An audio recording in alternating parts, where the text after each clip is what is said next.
Bitcoin's got to be a digital currency, then you're going to have to replace the government, right? Either peacefully or in a hostile fashion, you got to replace the government. It's just like, given if I were to try to calculate the difference in effort, one of the things is like a million times harder to do, plus a lot of bloodshed, right? Castro replaced the government, but like, would you want to do that? I mean, even if I told you you could, like, we had a civil war in the United States, right? Like, you don't really want a civil war. There's no winners. And It's so I think that the Bitcoin community has an opportunity to embrace the technology, spread it to everywhere, and be everybody's friend. And I think that's something we ought to be spending more time thinking about.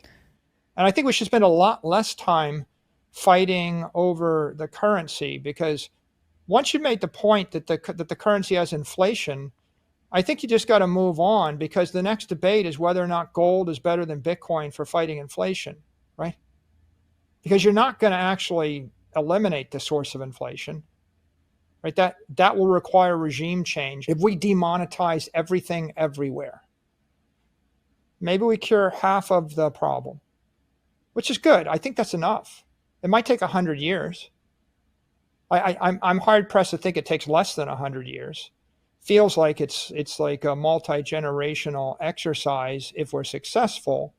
And then at the end of it, you're still going to have debates about whether to give 4-year-old kids pharmaceutical products to treat their ADD, right? You're still going to have debates over religion. You're still going to have debates over, someone at age 87 is dying and someone wants to give them $1 million treatment and someone else says that that's too expensive, right? And you're going to have all those issues. And, someone's born and they just have a view that they should beat you.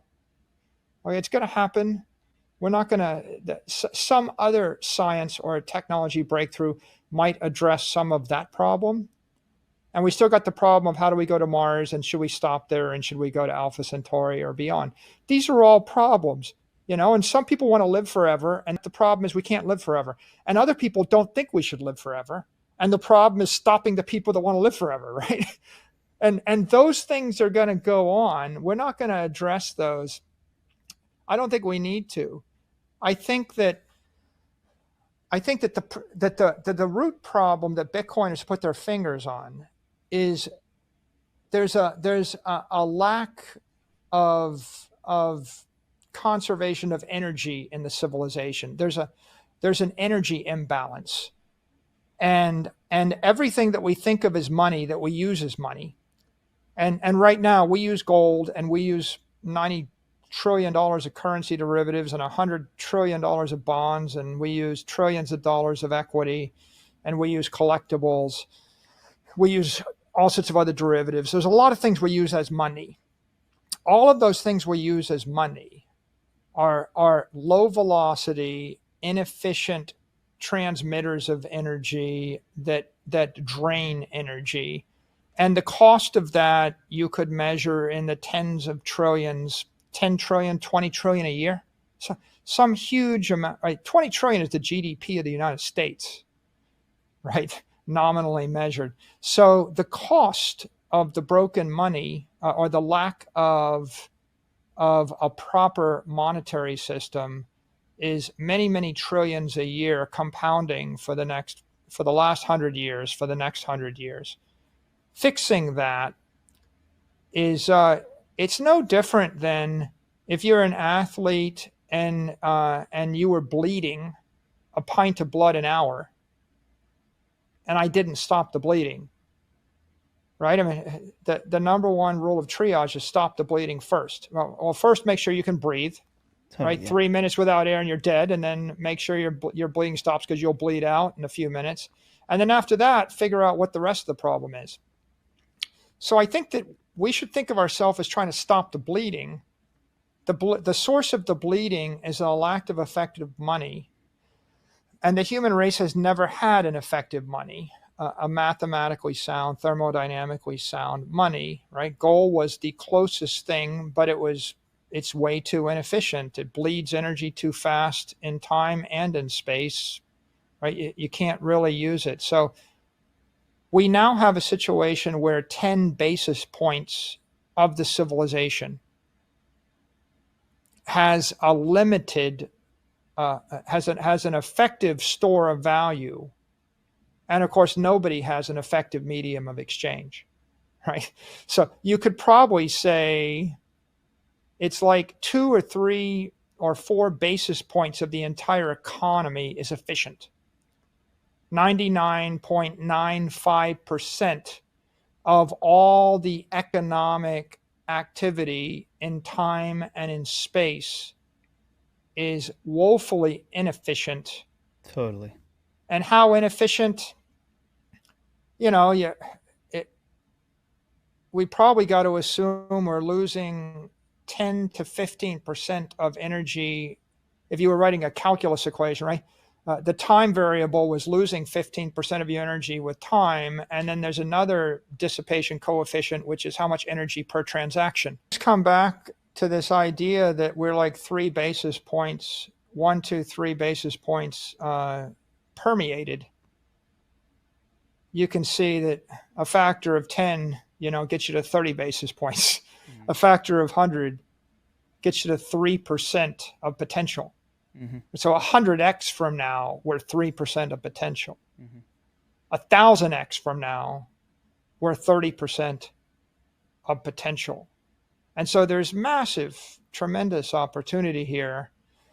And we can do this in a very cheerful, constructive way simply by focusing people on the technology and just showing them how much more efficient, how much higher the quality of living is for any entity, any part of our civilization, should they adopt a better energy technology. I think that you have to engage in the political dialogue. That's true. But you also can do it in a constructive way, or you can do it in a destructive way. For example, the ESG narrative is just used by a competitor to undermine another competitor. So the oil companies used ESG to get people to shut down nuclear power plants. Mm-hmm. Okay, so if you're going to be effective, you need to identify who your real enemy is. Your enemy, the enemy of the nuclear power plants, wasn't people that wanted to protect the environment. The enemy of the nuclear power plant was lobbyists paid off by oil companies to shut them down.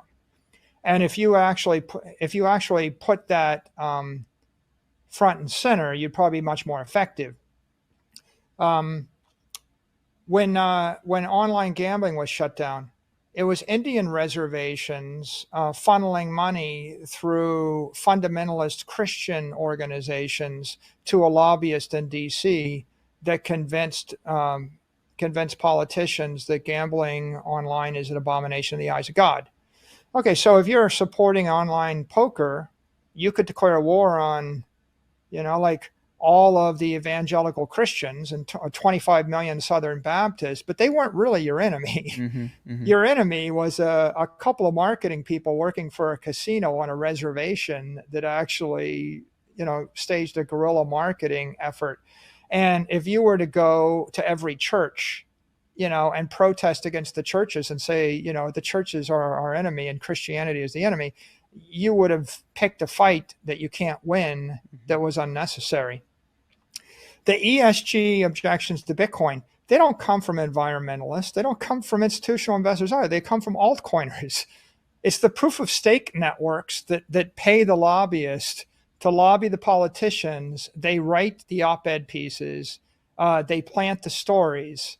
They pay for the academic research. All of this stuff is sponsored by by other crypto competitors. Mm-hmm. And so if you were to say, oh, well, the Europeans are stupid, or the politician is stupid, or the environmentalists are our enemy, or big companies are our enemy, or the institutional investors are our enemy, you would be basically,